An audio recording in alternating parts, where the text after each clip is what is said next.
Ibu Saudara yang dikasihi Tuhan, firman Tuhan pada hari ini di dalam Bilangan pasal 21 ayat 10 sampai dengan ayat 20. Bilangan pasal 21 ayat 10 sampai dengan ayat 20. Bapak Ibu, bolehkah kita baca bersilih ganti? Nanti pada ayat 20 kita baca bersama.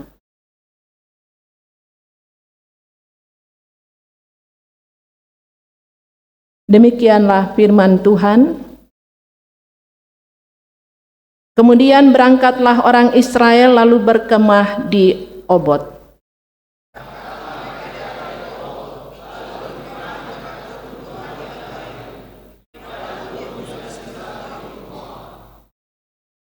Dari situ berangkatlah mereka lalu berkemah di lembah Seret.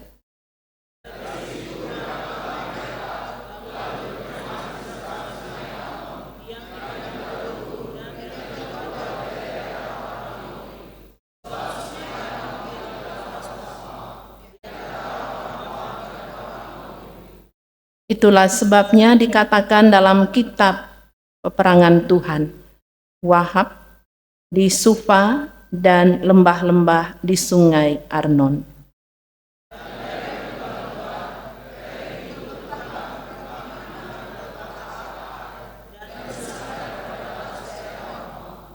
Dari sana mereka ke Ber, inilah sumur di mana Tuhan berfirman kepada Musa, kumpulkanlah bangsa itu, maka aku memberikan air kepada mereka.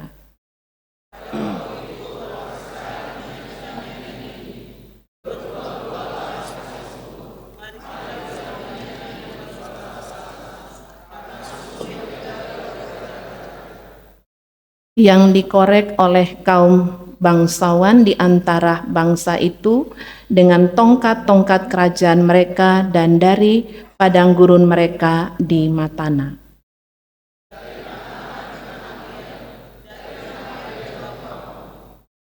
Dari Mamot ke lembah yang daerah dekat puncak gunung yang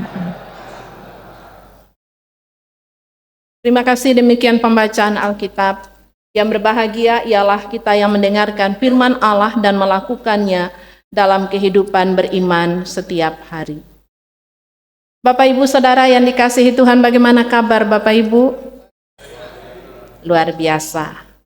Mengawali khotbah pada pagi ini ada 3 pertanyaan yang saya ingin tanyakan kepada Bapak Ibu. Pertanyaan pertama, sebutkan 3 alat yang tidak senang Bapak Ibu pegang tiap hari.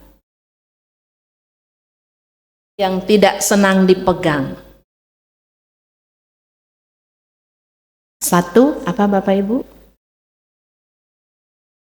Ya, boleh. Itu tidak senang dipegang. Apalagi? Rumput, cangkul. Sebutkan 3 alat yang senang Bapak Ibu pegang tiap hari. Kemana-mana kita bawa. Kalau ke gereja, sudah mau dekat gereja, ketinggalan handphone, bisa saja kita mutar mobil lagi atau motor lagi balik ambil. Yang kedua, yang senang dipegang tadi handphone. Uang. Apa yang dicari orang? Apa yang dicari orang siang, malam, pagi, petang? Bukan Tuhan Yesus. Siapa yang dicari Tuhan? Ya, Bapak Ibu Saudara dan saya, Tuhan cari, Tuhan selamatkan. Uang itu bukan segalanya. Uang itu berkat Tuhan. Tapi kalau uang itu disalahgunakan akan fatal akibatnya. Yang ketiga, Bapak Ibu senang pegang tiap hari. Boleh? Tadi handphone, uang. Satu lagi Bapak Ibu yang senang dipegang? Alkitab, puji Tuhan, masih ada Alkitab. Apakah senang Bapak Ibu pegang tiap pagi, tiap hari? Bukan saja senang dipegang, tapi apakah kita baca, kita renungkan firman Tuhan itu? Mazmur 1 katakan, jalan orang benar dan jalan orang fasik. Jalan orang benar kesukaannya ialah merenungkan Taurat Tuhan itu, firman Tuhan itu siang dan malam. Bapak Ibu mau berkat 100% atau 50%? 100%. Apa kuncinya untuk memperoleh berkat 100%? Renungkanlah Taurat Tuhan itu, renungkanlah firman Tuhan itu siang dan malam. Yosua katakan, Tuhan katakan, perkatakanlah Taurat Tuhan itu, jangan menyimpang ke kanan dan ke kiri, supaya perjalananmu berhasil. Jadi kalau kita mau berhasil, ini kekuatan kita. Firman Tuhan ini adalah makanan rohani kita. Saya tertarik dengan anak-anak teruna tadi, anak-anak remaja, anak-anak pemuda yang tadi nyanyi. Anak-anak teruna, siapa yang mau berangkat sekolah berdoa dulu. Adik-adik, mau berangkat ke sekolah, siapa yang Tuhan tolong saya dalam perjalanan ke sekolah, ke tempat kuliah, ke tempat kerja. Pulang dari tempat sekolah, tempat kuliah, berdoa dulu. Adik-adik pemuda, siapa di antara kita yang sudah punya pacar? Boleh angkat tangan?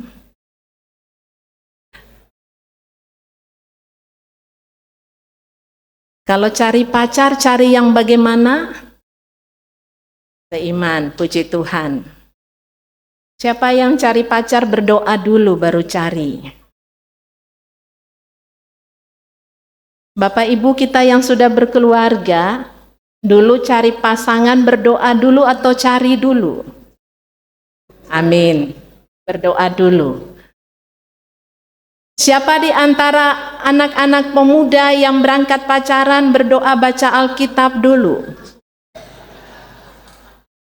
Kenapa Ibu tanyakan demikian? Karena ini yang menjadi pengendali dalam hidup kita.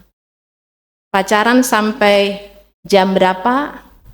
Pacaran di lampu 100 watt atau di gelap-gelap? Kata nenek-nenek itu berbahaya. Bapak Ibu Saudara, jadi firman Tuhan ini adalah kekuatan dalam kehidupan kita. Kejadian, Keluaran, Imamat, Bilangan, Ulangan ditulis oleh Musa. Musa ini dia seorang yang gagap, dia tidak pandai berbicara. Kenapa Tuhan memanggil Musa? Karena Tuhan berkenan dalam kehidupannya. Dia banyak menolak, Tuhan bilang ada saudaramu Harun. Dia yang akan melengkapi. Jadi Tuhan panggil, Tuhan pilih, Tuhan utus, Tuhan tidak salah pilih. Tuhan lengkapi. Musa ini yang menuntun bangsa Israel keluar dari tanah Mesir. Berapa lama Bapak Ibu mereka di tanah Mesir? 430 tahun. Dalam penindasan yang berat, dalam kesulitan, Tuhan memberikan bagi mereka kekuatan, kelepasan. Mereka keluar dari Mesir, melewati perjalanan yang tidak mudah, tetapi kuasa Tuhan ada bekerja dengan mereka. Sebenarnya kalau kita lihat peta perjalanan itu tidak terlalu panjang. Tapi kenapa Tuhan membuat mereka harus berputar-putar di padang gurun selama 40 tahun? Karena mereka banyak menyimpang dari jalan Tuhan. Mereka banyak keluar dari jalur Tuhan. Oleh sebab itu, Bapak Ibu, ilustrasinya demikian. Ini generasi pertama keluar dari Mesir. Generasi pertama ini dibekali dengan firman Tuhan, kekuatan dari Tuhan. Tapi dalam perjalanan itu mereka di padang gurun, generasi tua ini meninggal, lahir generasi yang baru. Generasi baru inilah yang masuk nanti ke tanah Kanaan. Namun dalam perjalanan generasi yang baru yang akan masuk ke tanah Kanaan ini, bukan mereka itu bangsa yang taat. Mereka ini keras kepala, tegar tengkuk, sulit untuk diatur. Bapak Ibu, siapa di antara kita yang paling sulit diatur? Keras kepala, suami atau istri atau anak-anak? Suami bilang istri, istri bilang suami. Anak-anak, adik-adik, pemuda, remaja, siapa yang paling sulit diatur? Anak-anak, remaja, pemuda, atau orang tua? Bu Pendeta, nanti kalau saya jawab bahaya di rumah, nanti saya dimarahin. Tapi itu kenyataan. Kadangkala karakter dari bangsa Israel ini ada dalam hidup kita. Sulit untuk diatur. Tetapi firman Tuhan mengingatkan bagi kita dalam perjalanan hidup bangsa ini, Bapak Ibu Saudara, bagaimana Tuhan berkarya. Dari satu lokasi harus pindah ke lokasi yang lain. Tadi kota-kotanya itu kita baca. Itu bukan perjalanan yang mulus, ada tantangan, ada masalah, ada keluhan yang mereka alami. Tapi dalam perjalanan itu Tuhan memberikan bagi mereka berkat. Apa berkat yang Tuhan berikan? Boleh kita lihat dalam tema kita hari ini, berbicara tentang Tuhan sumber air kehidupan. Manusia membutuhkan air. Kalau ada semua makanan tapi nggak ada air, rasanya gimana Bapak Ibu? 70% tubuh manusia ini membutuhkan air. Kalau di Parung Serap tidak turun hujan selama 1 tahun, kira-kira gimana? Kekeringan. Kita kan daerah-daerah sering dilanda banjir kan Bapak Ibu? Siapa yang ke rumahnya kemarin kena banjir? Ada, kena banjir. Jemaat Kasih Karunia pun ada keluarga-keluarga juga yang terkena banjir. Saya pernah mengalaminya di Bekasi waktu tugas di Harapan Baru, Bekasi. Ada gereja berdampingan itu Bapak Ibu, salah satunya juga HKBP. Kami berdampingan ada 6 gereja. Kami pernah dilanda banjir 2 meter dalam rumah. 3 hari baru airnya turun. Apakah mengeluh? Itu kenyataan yang terjadi. Terima dengan syukur, dan saat airnya sudah surut, semua barang-barang berserakan, berantakan. Tapi itu kekuatan yang Tuhan kasih untuk kita membenahinya. Mungkin hidup kita banjir sedikit atau banyak sama capeknya. Tapi air yang Tuhan berikan bagi perempuan Samaria adalah air hidup. Bapak Ibu, kenapa perempuan Samaria dalam bacaan kita yang awal tadi, yang dibacakan oleh rekan majelis jemaat, kenapa enggak disebutkan namanya? Kenapa hanya perempuan Samaria? Karena ini mewakili kita semua. Perempuan Samaria ini dia sudah punya suami lebih dari 1. Dan dia datang di siang hari untuk menghindari orang-orang melihat dia. Disitulah Yesus berjumpa dengan dia. Kita melihat kehadiran Kristus itu memberikan sukacita bagi perempuan ini. Yang tadinya dia seorang yang merasa dirinya berdosa dan Yesus tahu akan kehidupan itu, Yesus memberikan baginya air hidup. Yesuslah air hidup. Jangan cari air hidup yang lain, karena tidak memberikan jaminan. Hanya Yesuslah pokok anggur yang benar, hanya Yesuslah air hidup. Dan dalam konteks pembacaan kita di Perjanjian Lama ini kita belajar bagaimana kuasa Allah memimpin bangsa itu melewati setiap perjalanan yang tidak mudah. Kadangkala dalam kehidupan kita diperhadapkan dengan persoalan-persoalan, masalah-masalah yang sangat berat.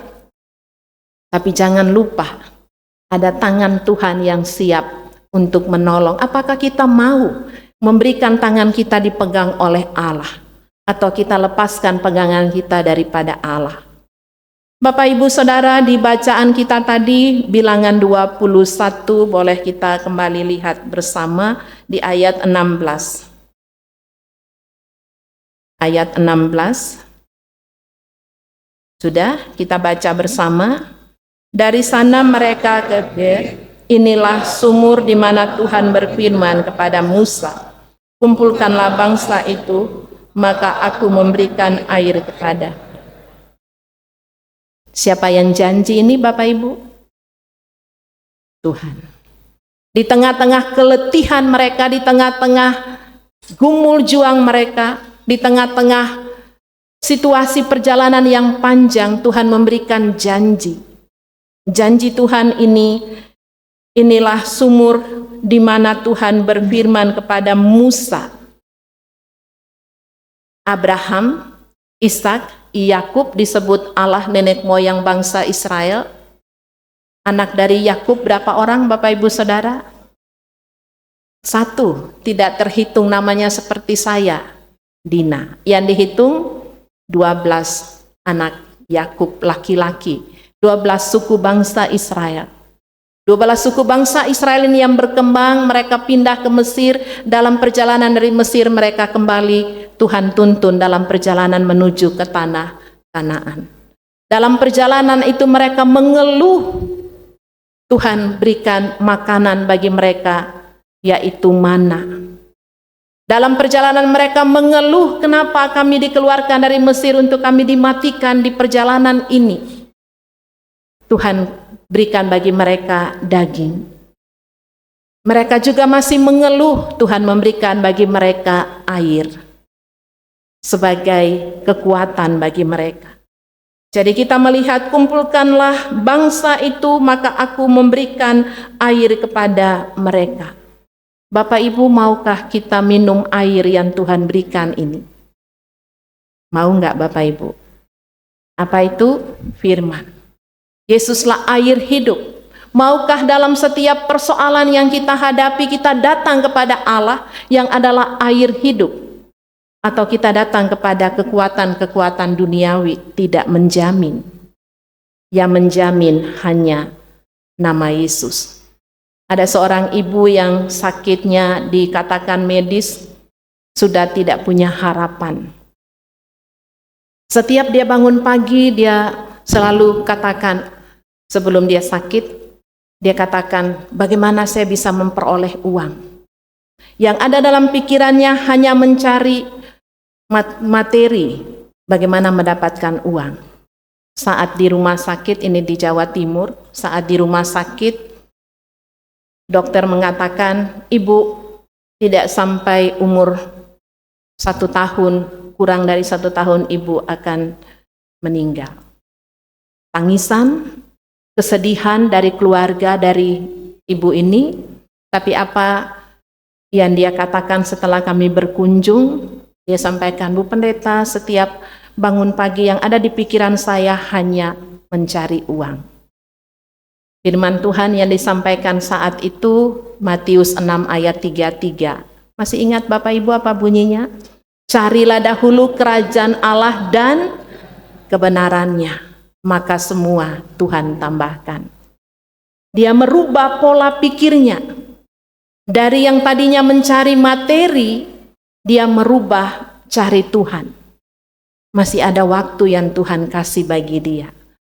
Saya katakan, Ibu, semua kita punya pergumulan, semua kita punya masalah, tapi ada satu kekuatan kita, yaitu air hidup. Datanglah kepadanya.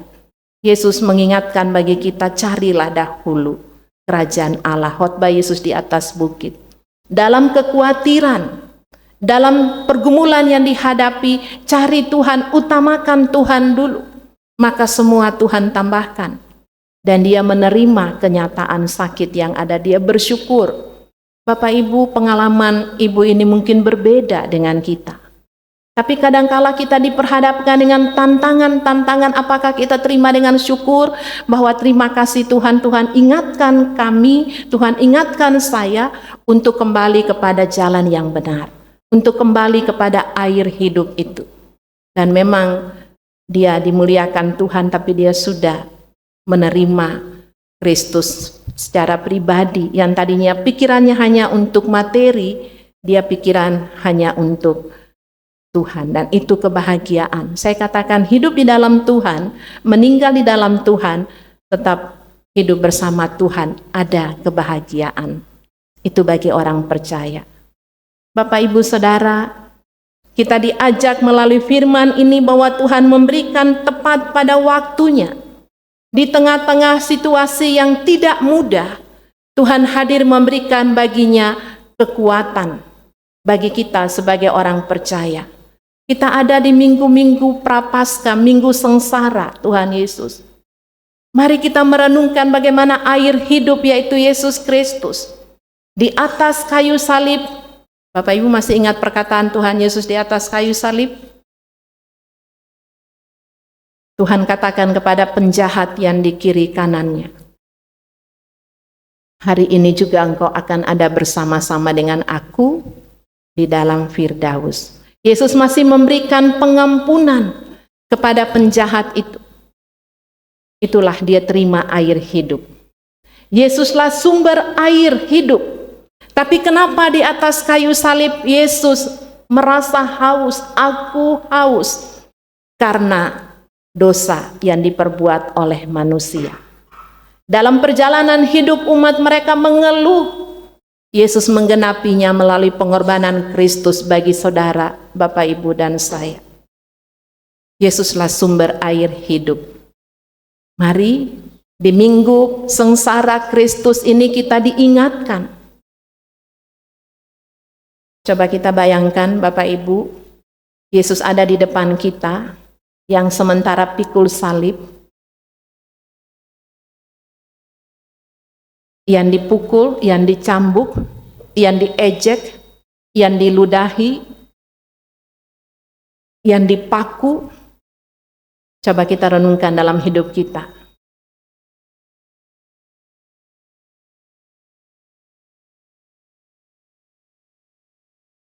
Tentang tokoh Yesus itu. Yesuslah air hidup.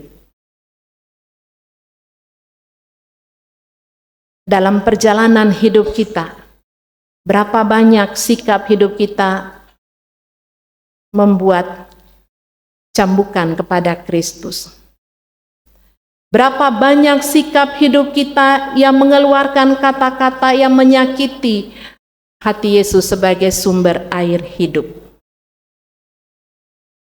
Berapa banyak paku-paku yang kita kenakan kepada Kristus sebagai sumber air hidup. Kalau itu kita lakukan, Tuhan masih buka pintu anugerahnya. Tuhan masih sediakan air hidup bagi Bapak, Ibu, Saudara, dan saya untuk kembali kepada Tuhan. Bapak, Ibu, waktu kita di CD, apa jawaban kita kepada Tuhan? Waktu kita di CD, apa jawaban kita kepada Tuhan? Ya. Hanya kalimat ya saja atau ya dengan segenap hatiku? Tapi beberapa tahun kemudian, berapa banyak anak-anak Tuhan pada waktu di CD benar-benar, Tuhan, saya percaya kepadamu, apapun yang terjadi saya tidak akan tinggalkan air hidup itu. Tapi seringkali karena pacar, kita menjual Kristus. Karena kedudukan, karena harta, kita meninggalkan Kristus. Apa gunanya kita memiliki semua yang ada di dunia ini, tapi kita kehilangan air hidup itu. Kita kehilangan keselamatan itu. Kisah Rasul 4 ayat 12. Boleh Bapak Ibu, kita boleh buka Kisah Rasul 4 ayat 12. Apa yang disampaikan? Boleh mohon kesediaan dari adik-adik pemuda kita untuk membacakannya, Kisah Rasul 4 ayat 12.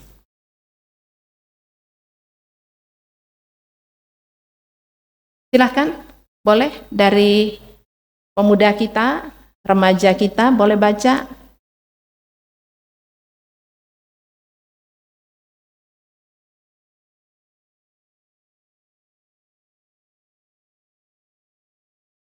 Iya, apa maknanya itu?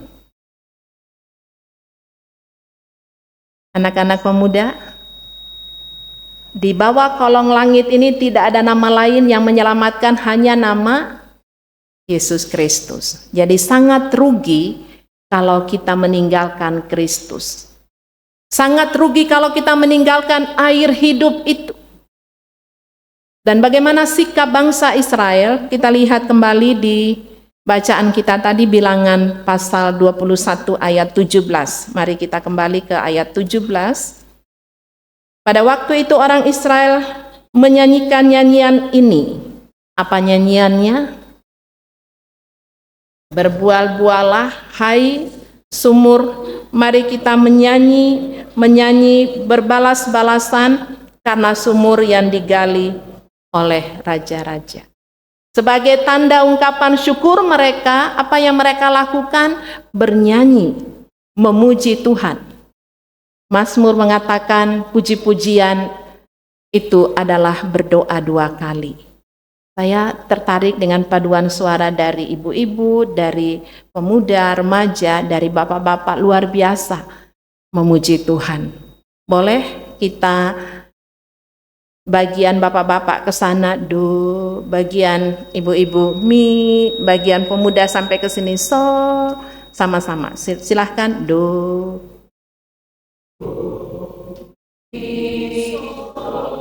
Iya, sama-sama 1, 3.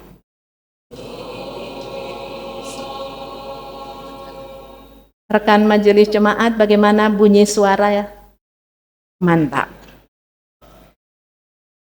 Paduan suara. Jadi kalau terpadu untuk memuji Tuhan, luar biasa. Tuhan mendengarkan pujian dari HKBP. Memuji Tuhan itu indah. Bangsa Israel setelah mereka diberikan air oleh Tuhan dalam perjalanan itu melalui sumur yang ada, yang mereka lakukan adalah menyanyi nyanyian ini. Berbual-bualah hai sumur, berarti sumur itu luar biasa menghasilkan, tidak kering. Kadangkala dalam kehidupan ini kita merasa kekeringan, tidak ada air, tapi Tuhan hadir memberikan bagi kita kekuatan, sukacita dalam menjalani hidup ini. Mari kita bernyanyi, nyanyi berbalas-balasan karena sumur yang digali oleh raja-raja.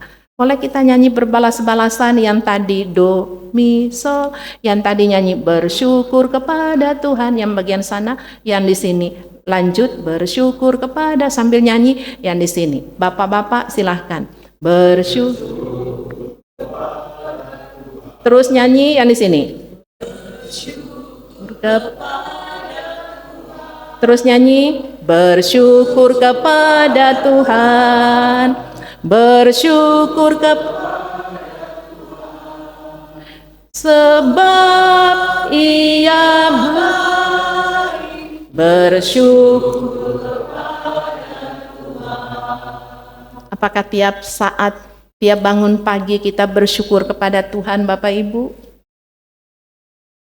Pertama bangun pagi apa yang dilakukan Bapak Ibu? Berdoa, puji Tuhan. Atau pertama bangun pagi cari handphone ada di mana? Cari Tuhan dulu. Jadi dalam perjalanan hidup umat ini Bapak Ibu ada jalan-jalan yang dilewati. Matana itu artinya pemberian.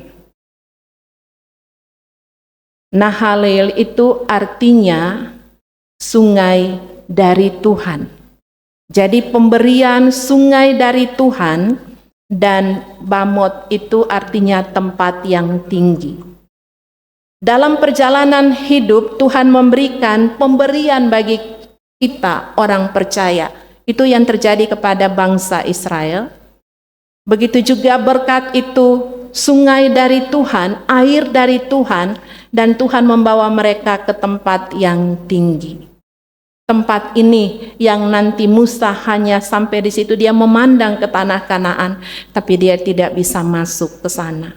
Diganti oleh siapa Bapak Ibu? Pengganti daripada Yosua. Jadi kita melihat perjalanan ini tidak mudah, tetapi ada tangan Tuhan yang selalu menolong, menopang dalam perjalanan. Bolehkah saya minta kesediaan salah satu Bapak atau Ibu boleh bantu saya untuk berdiri di depan? Boleh?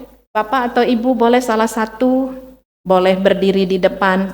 Satu contoh ilustrasi yang saya mau ambil untuk kita. Satu orang boleh bersedia? Siapa? Ibu boleh mundur ke belakang. Ya. Boleh, ya situ aja Ibu. Boleh permisi, namanya siapa Ibu? Ibu Susi. Ibu mohon maaf, usianya sekarang berapa tahun? 41. Ibu dalam melangkah lantai di mana Ibu berdiri itu, Ibu menghitung satu langkah itu 10 tahun. Silahkan Ibu melangkah Ibu. 10, 20, 30, 40, ada satunya, sedikit aja melangkahnya. Dalam melangkah itu dari mulai kita lahir sampai dengan saat ini, 41 tahun Bu Susi, tahun mana yang paling berat yang Ibu rasakan dalam kehidupan ini?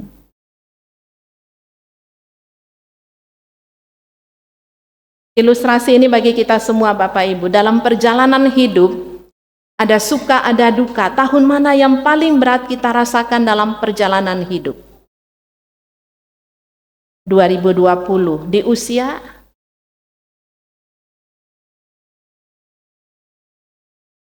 ya, kenapa Ibu katakan di usia di tahun 2020, hal apa yang paling berat yang Ibu rasakan? Mama dan Papa mertua dimuliakan, ya, dimuliakan Tuhan, dipanggil Tuhan. Itu yang sangat berat Ibu rasakan. Tapi apa yang Ibu lihat setelah perjalanan itu? Di tahun 2020 sampai dengan hari ini. Mengucap syukur. Kenapa Ibu? Karena kita hidup di dalam Tuhan, meninggal di dalam Kristus, tetap hidup bersama Kristus. Ada jaminan. Apakah Ibu masih mau mundur atau maju ke depan? Ya, karena siapa Ibu maju?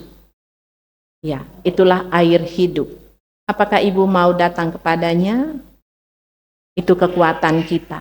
Yesus memberikan bagi kita dalam pergumulan berat di tahun 2020, orang-orang yang kita kasihi dimuliakan Tuhan, tetapi ada berkat, kekuatan, sukacita. Tetap semangat Ibu untuk melangkah, karena Tuhanlah sumber air hidup. Terima kasih Ibu Susi, boleh kembali. Bapak Ibu, contoh ini mengingatkan bagi kita. Kadangkala perjalanan hidup merasa, aduh Tuhan saya nggak mampu, saya nggak bisa. Kadangkala orang mengambil jalan pintas dengan cara bunuh diri. Ada seorang bapak yang dia bilang saya begini, itu terjadi di stasiun Cakung. Dia pikir dengan pergi di depan kereta, waktu itu belum sebagus sekarang, di depan stasiun Cakung itu, rel kereta, dia sudah tidak punya lagi pikiran tenang, karena dia mikir bagaimana untuk biaya anak-anaknya. Jadi dia ke situ supaya dia bunuh diri, supaya dari hasil bunuh diri itu ada asuransi bisa biaya anak-anaknya. Tapi apa yang terjadi pada saat dia berada di rel itu, dia teringat akan kasih Allah.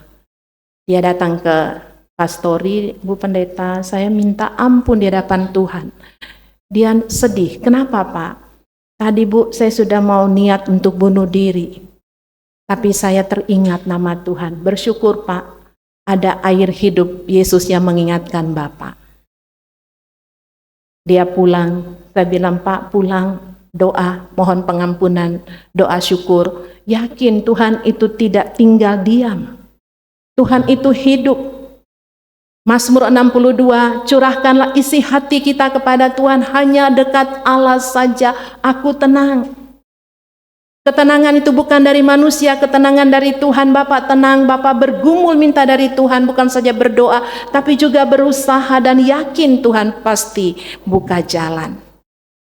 Bapak Ibu, kadangkala ada masalah membuat kita putus asa bagaimana hidup ini ke depan, bagaimana anak-anak, generasi muda juga diingatkan.